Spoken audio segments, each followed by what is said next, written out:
When she died, police did not even know her real name. To some people, she was Sharon Marshall, the bright, beautiful girl who once seemed to have a future waiting for her. To others, she was Tanya Hughes, a young mother found after a suspicious hit and run in Oklahoma City.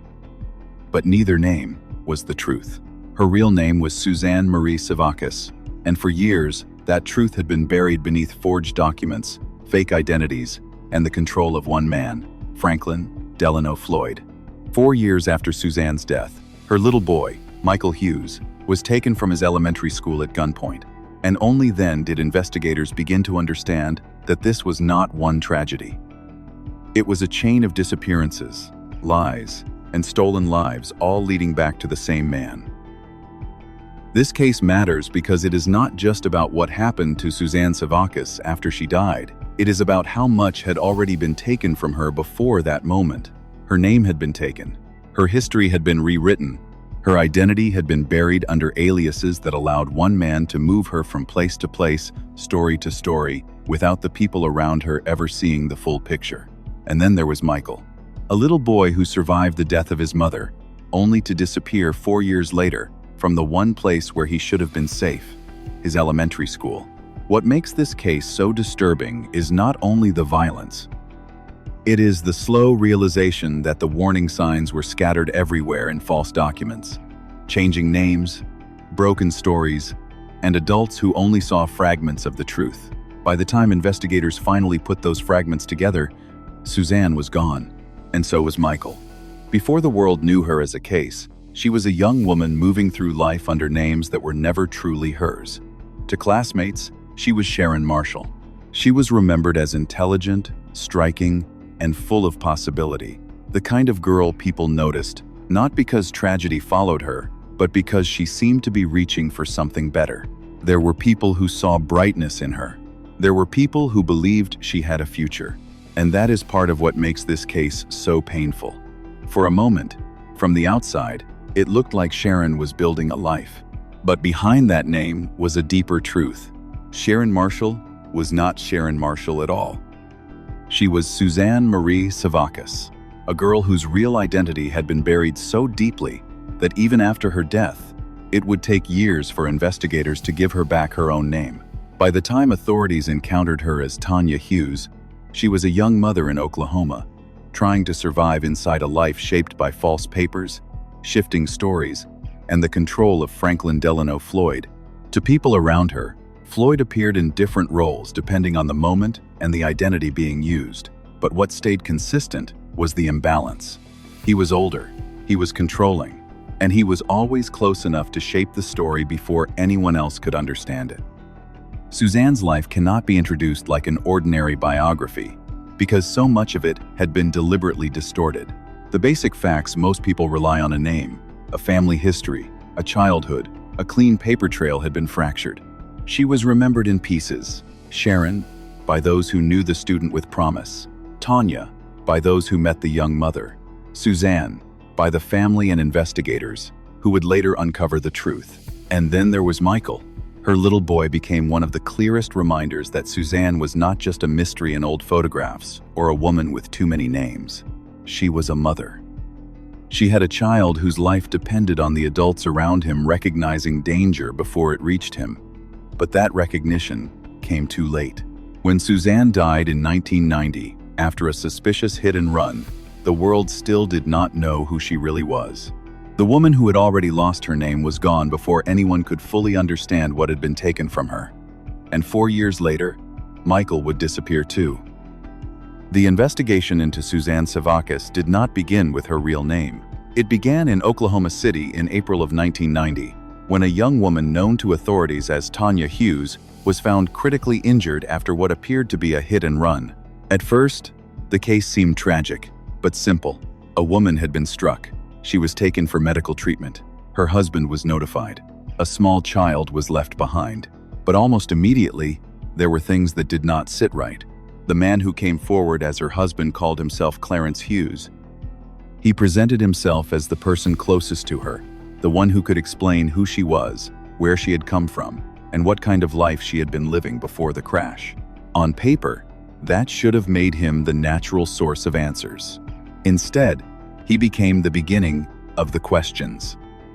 Because Tanya Hughes was not really Tanya Hughes, and Clarence Hughes was not really Clarence Hughes. The woman lying in that hospital bed had already lived under another name, Sharon Marshall. And behind Sharon was a truth no one in Oklahoma fully understood yet. Her real name was Suzanne Marie Savakis, but that name was still hidden behind years of false identities, missing records, and stories shaped by Franklin Delano Floyd. At the time, investigators did not have the full picture. They did not yet know that the man calling himself Clarence had a long history of aliases. They did not yet know how far back his control over Suzanne appeared to go. And they did not yet know that the young mother at the center of this case had been living inside a carefully constructed lie. What they did know was that something about the situation felt wrong. Suzanne's injuries were devastating. Her death left behind a child, Michael, who was only a toddler. And Floyd's presence around both mother and son raised questions that would only grow darker with time. In cases like this, the first facts often look ordinary until the pattern begins to form. A false name may seem like one isolated detail. A confusing relationship may seem like private family history. A man with inconsistent stories may seem strange, but not necessarily criminal. But once investigators began pulling on those threads, they found that nothing in Suzanne's life was simple. Her identity did not lead cleanly backward. Her family history was obscured. Her relationship with Floyd changed depending on which document, which state, and which version of the story someone was looking at. At different moments, he had appeared as a father figure, a husband, and a guardian. But none of those labels explained the truth. They only helped hide it. Suzanne's death should have been the moment when everything stopped, and people finally looked closely at the life she had been trapped inside. But even then, the truth did not come quickly. She died under a name that was not hers. Her child was moved into the child welfare system, and the man who had controlled so much of her story was still close enough to reach what she had left behind. That was the most dangerous part, because Suzanne's death was not the end of the case. It was the doorway into something much larger. After Suzanne's death, the focus shifted to the little boy she left behind. His name was Michael Hughes. He was still very young, too young to understand the violence, the aliases, the false documents, or the man who had been moving through his life under another name. To Michael, the world was only what the adults around him allowed it to be. And after his mother died, that world changed completely. Franklin Delano Floyd, still presenting himself under the name Clarence Hughes, did something that would later become one of the most important facts in the federal case against him. He gave Michael up to the Oklahoma Department of Human Services. On the surface, that decision could be read as an overwhelmed man surrendering a child he could no longer care for. But in the larger story, it became much more complicated. Because Floyd did not disappear from Michael's life, he did not step away permanently. Instead, after Michael entered the child welfare system, Floyd began trying to pull him back. That is where the case started to shift again. Michael was placed into foster care. For the first time in a long time, he was outside Floyd's immediate control. He was with people who could see him as a child, not as a piece of a story Floyd was trying to protect. And that mattered, because Michael was not just Suzanne's son. He was also one of the last living links to the truth Floyd had spent years hiding. Floyd wanted access to him. He claimed Michael was his child. He tried to position himself as the boy's father, as someone with a right to be involved, a right to visit, a right to reclaim what had been taken from him. But the evidence did not support that version. Blood testing later showed that Floyd was not Michael's biological father. That result should have closed the door. But for Floyd, losing control did not mean accepting reality. It meant escalating.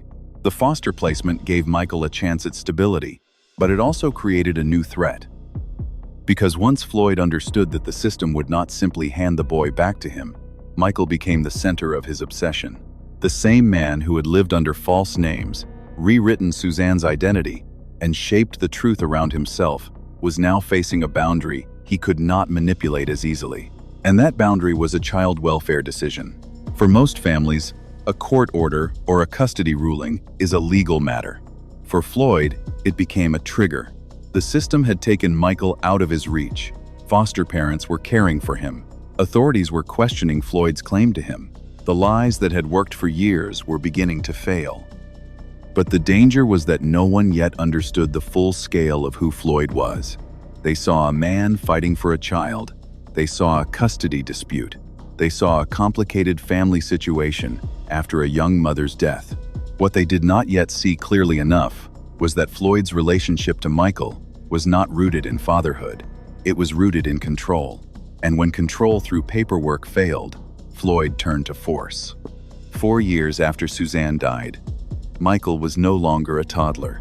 He was a little boy in elementary school, living under the protection of people who believed he was finally safe. But on the 12th of September, 1994, Floyd walked into Indian Meridian Elementary School. And the case crossed a line it could never come back from. On the 12th of September 1994, the danger that had been building around Michael Hughes finally walked through the front doors of his elementary school. By then, Michael was 6 years old. He was no longer the toddler left behind after Suzanne Savakis died in Oklahoma City. He was a child in foster care, attending Indian Meridian Elementary School in Choctaw, Oklahoma, a place that should have represented routine, safety, and distance from Franklin Delano Floyd. But Floyd had not let go. That day, he arrived at the school with a plan. He was no longer trying to win Michael back through paperwork, hearings, or claims of fatherhood. Those avenues had failed. Blood testing had already shown that Floyd was not Michael's biological father. The system had not given him the access he wanted. So, Floyd came for Michael himself. He entered the school and confronted the principal, James Davis. At first, this could have looked like a tense custody dispute, the kind of situation school staff might have feared, but still believed they could manage. But Floyd quickly made it clear this was not a discussion. It was a threat. He showed Davis a gun. According to the federal case records, Floyd told the principal that he was prepared to die, and if Davis did not help him, Davis would not survive either. In that moment, the school stopped being a protected place. It became the scene of an armed kidnapping. Floyd forced Davis to take him to Michael's classroom. Imagine the silence inside that room, the ordinary sounds of a school day interrupted by an adult who should not have been there, carrying a danger no child could understand. Michael was pulled from class, not by a parent coming to take him home, but by a man whose entire history with him was built on control. The adults around him had only seconds to process what was happening. Floyd then forced both Michael and Principal Davis into Davis's pickup truck. He did not just take the child and run. He took the principal too, using him as leverage, as a witness, and as another body to control. Every part of the act showed the same pattern investigators would later recognize again and again. Floyd did not negotiate when he lost control. He overpowered. He drove them away from the school and toward a remote area. For Michael, the ride must have been terrifying. He was a young boy being taken from the only structure of safety he had left. He had already lost his mother. He had already been moved through the child welfare system. And now, in the middle of a school day, the man who had been denied legal access to him had come with a gun. Eventually, Floyd stopped in a secluded location. There, he removed James Davis from the vehicle. He handcuffed the principal to a tree and gagged him with tape, leaving him helpless while Floyd drove away with Michael. That was the last confirmed moment in which Michael Hughes was seen alive. Davis would later be found and rescued after several hours. He survived, and because he survived, investigators had a clear account of how calculated and violent the abduction had been. This was not confusion. This was not a misunderstanding over custody. This was not a desperate father trying to reclaim his son. Michael was not Floyd's biological child, and Floyd had no right to take him. From that moment forward, the case became a race against time. Law enforcement had to find Floyd, find the truck, and most importantly, find Michael before the same man who had controlled Suzanne's life could decide the fate of her son. But when authorities finally caught up with Franklin Delano Floyd, Michael was not with him. And the question that had started with Suzanne's false name became even more devastating. Where was her little boy? After Michael Hughes was taken from Indian Meridian Elementary School, the case moved fast. There was no uncertainty about who had taken him. Principal James Davis had survived. He had seen Franklin Delano Floyd inside the school. He had heard the threats. He had been forced into his own truck, driven away, handcuffed to a tree, gagged with tape, and left behind while Floyd disappeared with Michael. For investigators, the first question was not who. It was where. Where had Floyd gone? Where was Michael? And how much time did they have before the man who had already crossed every legal boundary crossed an even darker one? The search began immediately. Law enforcement had a dangerous suspect, a missing child, and a trail that could move across state lines at any moment. Floyd had spent much of his life living under aliases, changing identities, and slipping through systems that should have caught him sooner. That made him difficult to track, not because he was invisible, but because he understood how to become someone else whenever pressure got too close. Now he had Michael with him. That detail changed everything. Michael was not an adult who could run, call for help, or explain the danger he was in. He was 6 years old.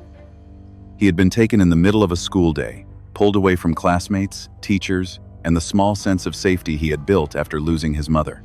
Every hour that passed made the situation more urgent. Authorities searched for Floyd and the vehicle. Alerts went out. Investigators followed leads. The case became a manhunt, but underneath all the movement was one terrible fear. Floyd had not taken Michael to protect him. He had taken him because he could not stand losing control. That was the pattern. When paperwork failed, Floyd used force. When the system blocked him, he brought a gun. When adults stood between him and Michael, he threatened them, restrained them, and left them behind. And then Michael vanished.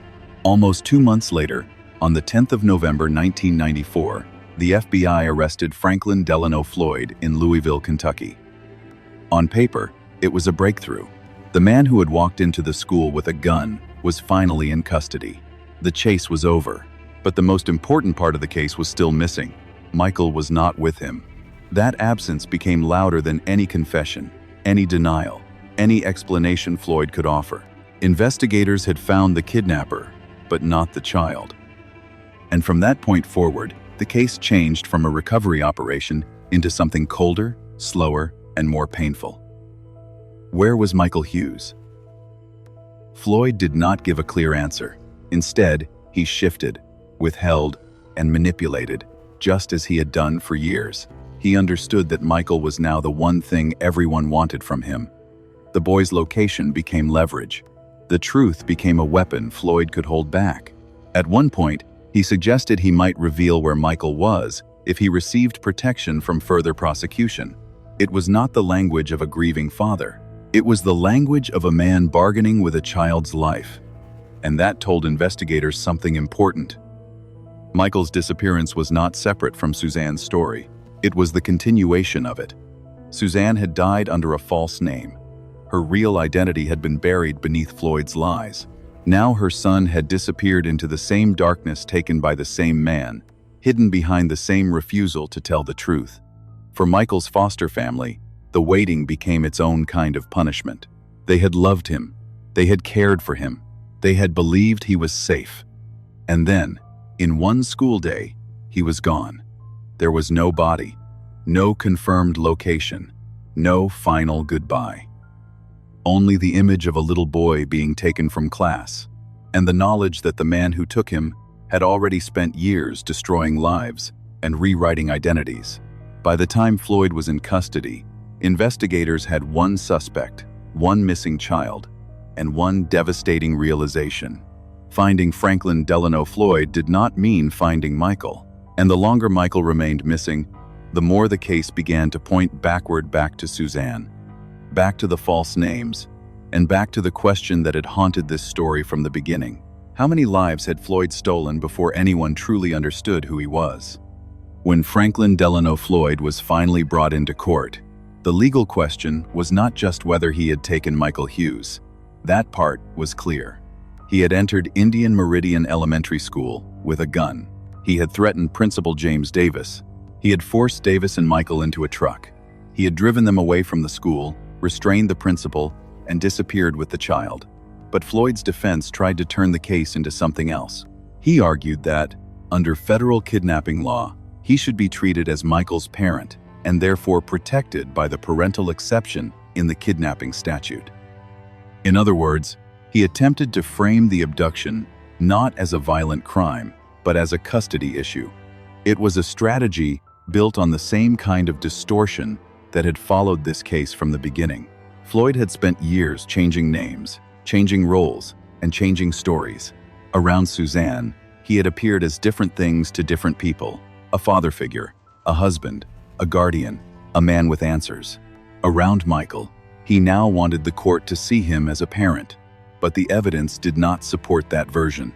Blood testing had already shown that Floyd was not Michael's biological father, and even beyond biology, his own actions weakened his claim. After Suzanne's death, Floyd had voluntarily placed Michael into the custody of the Oklahoma Department of Human Services. Michael had then been placed in foster care.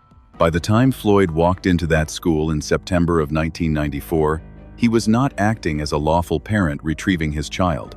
He was a man who had lost control and came back with a gun. That distinction mattered. The court did not accept Floyd's attempt to hide behind the word father. The violence of the act, the threats against the principal, the forced transportation, the handcuffs, the stolen vehicle, and the disappearance of Michael all pointed in one direction. This was not a legal dispute. This was an armed abduction. And the court treated it that way. Floyd was convicted on multiple federal charges, including kidnapping, carjacking, using a firearm during a crime of violence, being a felon in possession of a firearm, and interstate transportation of a stolen vehicle. The sentence was severe: 627 months in federal prison, more than 52 years. But even that sentence could not answer the question Michael's foster family needed answered most. Where was he?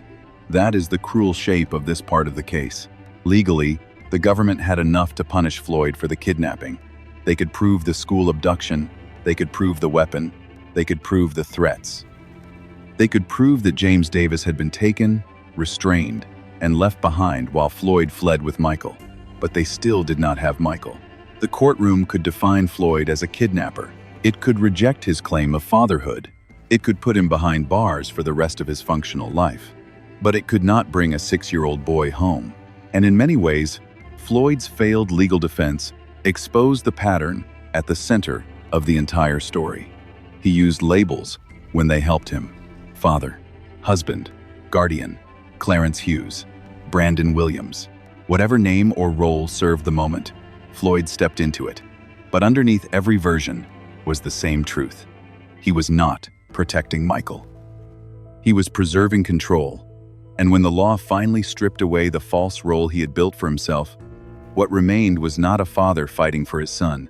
It was a kidnapper who had taken a child from school, vanished with him, and then refused to give the people who loved Michael the one thing they were still begging for: the truth. The case against Franklin Delano Floyd did not end with Michael Hughes. In fact, the search for Michael opened a door into something even darker. After Floyd was arrested, investigators began examining the trail he had left behind. They were looking for evidence connected to the abduction, the truck, the movement across state lines, anything that could explain where he had gone after taking Michael from school. But inside that investigation, they found something that pointed to another victim. In the vehicle connected to Floyd, authorities discovered a manila envelope. Inside were dozens of photographs, not family pictures, not travel photos, not ordinary snapshots from a life on the run. These images showed a young woman restrained, injured, and terrified. Her name was Cheryl Comesso.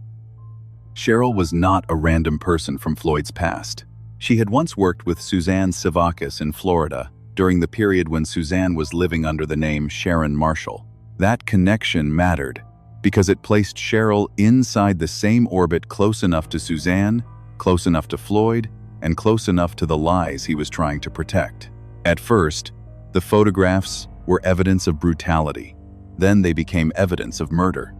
Investigators eventually connected the woman in the pictures to human remains found near Interstate 275 in Florida. Those remains were identified as Cheryl Comesso. The medical evidence showed she had been shot in the back of the head. The discovery changed how investigators understood Floyd. He was no longer just the man who had taken Michael from school. He was no longer just the man who had lived under aliases and controlled Suzanne's life.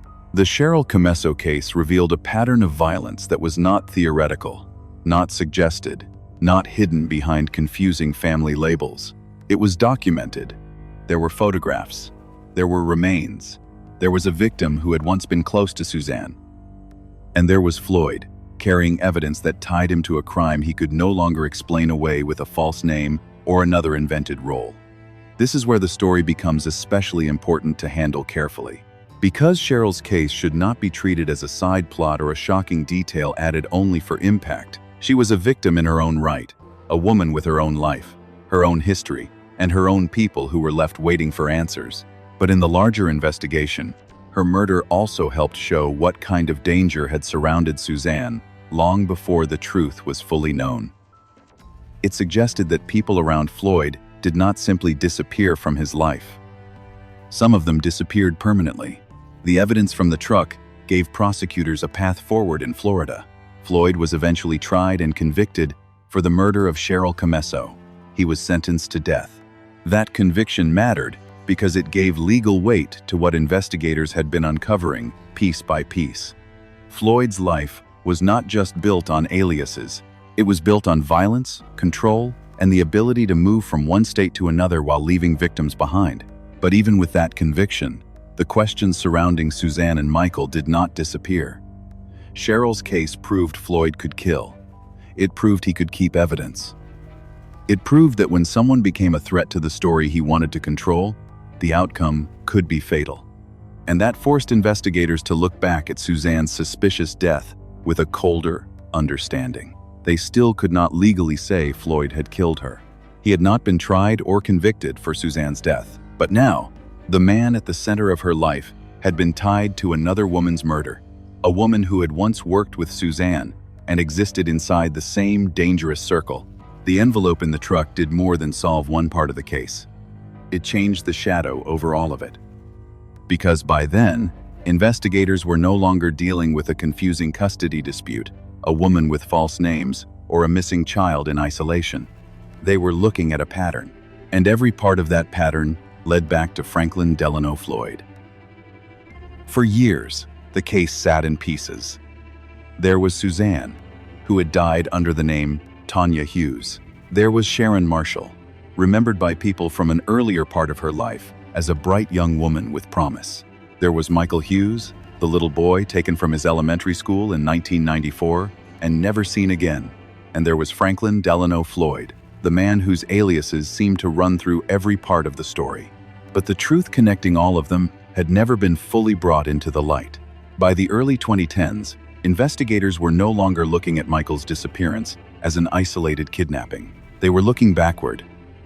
They were looking at the woman he had called his mother. They were looking at the name she had lived under. And they were asking the question that should have been answered decades earlier. Who was Sharon Marshall? That question became one of the central keys to the entire case. Because Sharon was not just a name in an old-school memory. She was not just Tanya Hughes in a police report. She was a missing identity. A young woman whose real life had been buried beneath Floyd's lies for so long that even after her death, the system still did not know who she truly was. The FBI and the National Center for Missing and Exploited Children began working the cold case again. This time, they had years of records to examine and a suspect who was already in prison. Floyd could no longer run across state lines. He could no longer change names and disappear into another version of himself. But he could still do what he had always done. He could withhold the truth. Agents began interviewing Floyd about Michael, about Tanya, about Sharon, and about the earlier years he had spent moving through the country under false names. Piece by piece, the conversation started to reach back further than the 1994 kidnapping, further than Suzanne's 1990 death, further than the life people had known in Oklahoma and Florida. It reached back to a woman Floyd had once been connected to under the name Brandon Williams. And it reached back to her children. During those interviews, Floyd eventually revealed information that helped investigators identify the girl once known as Sharon Marshall. The woman who had died as Tanya Hughes was not Tanya. She was not Sharon. She was Suzanne Marie Savakis, a child who had disappeared from her real family years earlier and then resurfaced under identities Floyd controlled. That revelation changed the shape of the entire case. For decades, Suzanne had been treated as a woman with confusing names and a suspicious death. But once her identity was confirmed, investigators could finally see the deeper crime that had come before everything else. Suzanne had not simply chosen a new name. She had been taken from the life she was born into. Her identity had been stripped away long before she became a mother, long before Michael was born, and long before she died in Oklahoma City.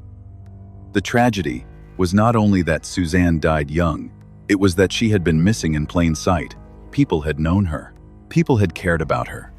People had remembered her intelligence, her beauty, her ambition, and the strange older man who seemed to control too much of her life. But because her real name was hidden, no one had been able to connect those memories to the child who had vanished years before. When the DNA confirmation came, it did not undo what had happened. It did not bring Suzanne back. It did not return Michael. It did not explain every unanswered question about the night Suzanne was injured or the exact final moments of her life. But it gave her back something Floyd had taken: her name. Suzanne Marie Savakis was no longer only Sharon in someone's memory or Tanya in a death record. She was a real person with a real beginning, a real family, and a life that had been violently rewritten by someone else. And once investigators had her name, the case moved into its most devastating final question. If Floyd had lied for decades about Suzanne, what had he done to Michael? For years, Michael Hughes remained the unanswered question at the center of the case. Franklin Delano Floyd had been arrested. He had been convicted. He had been sentenced to decades in federal prison for the kidnapping. Investigators had uncovered more of his past, connected him to Cheryl Comesso's murder, and eventually restored Suzanne Savakis' real name. But Michael was still missing. That absence gave Floyd power. As long as Michael's fate remained unknown, Floyd still controlled one final piece of the story. He could deny. He could mislead. He could let families, investigators, and foster parents live inside uncertainty. And for a man who had built much of his life on manipulation, even silence became a weapon. The people who loved Michael were left with no place to grieve. There was no confirmed scene, no recovered remains, no final moment they could stand beside and say, "This is where the waiting ends." Instead, they were forced to live with the image of a 6-year-old boy being taken from school and the unbearable possibility that the truth had been sitting inside Floyd the entire time. When FBI investigators returned to Floyd years later, they were no longer only asking who Sharon Marshall really was. They were asking what happened after Floyd drove away with Michael. The answer, when it finally came, was devastating. Floyd admitted that Michael had not survived the day of the kidnapping. According to the FBI, he said he killed the child shortly after taking him from the school. He claimed he shot Michael and left his body in a remote area. It was the kind of confession that does not bring relief. It only gives shape to grief. For decades, people had wondered if Michael might still be alive somewhere, hidden under another name, raised in another place, swallowed by the same system of aliases that had once erased his mother. That hope was thin, but it existed because no one had found him. Floyd's confession took even that fragile possibility away. And still, it did not give everything back. Michael's body was not recovered. There was no proper burial based on physical remains, no final proof that could be held, seen, or carried home. The truth arrived as words from the same man who had lied for most of his life. Words investigators believed were consistent with the broader evidence, but words that still left a terrible emptiness behind. That is one of the cruelest parts of this case. Floyd could confess and still deny Michael's loved ones the full peace of knowing where he was. Michael's story began in the shadow of Suzanne's stolen life. He was born into a world shaped by false names, coercion, and a man who had already taken too much from his mother. After Suzanne died, Michael had a chance to be protected. Foster care gave him distance from Floyd. A school gave him routine. Adults tried to build safety around him. But on the 12th of September 1994, Floyd broke through that safety with a gun, and the child he claimed to love became the final victim in a chain of control. Legally, Floyd had already been punished for kidnapping Michael, but emotionally, the case could not close there. A kidnapping conviction could describe the crime that everyone saw. It could not fully capture what happened to a little boy whose mother had already been erased by the same man. Michael was not a custody dispute. He was not leverage. He was not proof of Floyd's supposed fatherhood.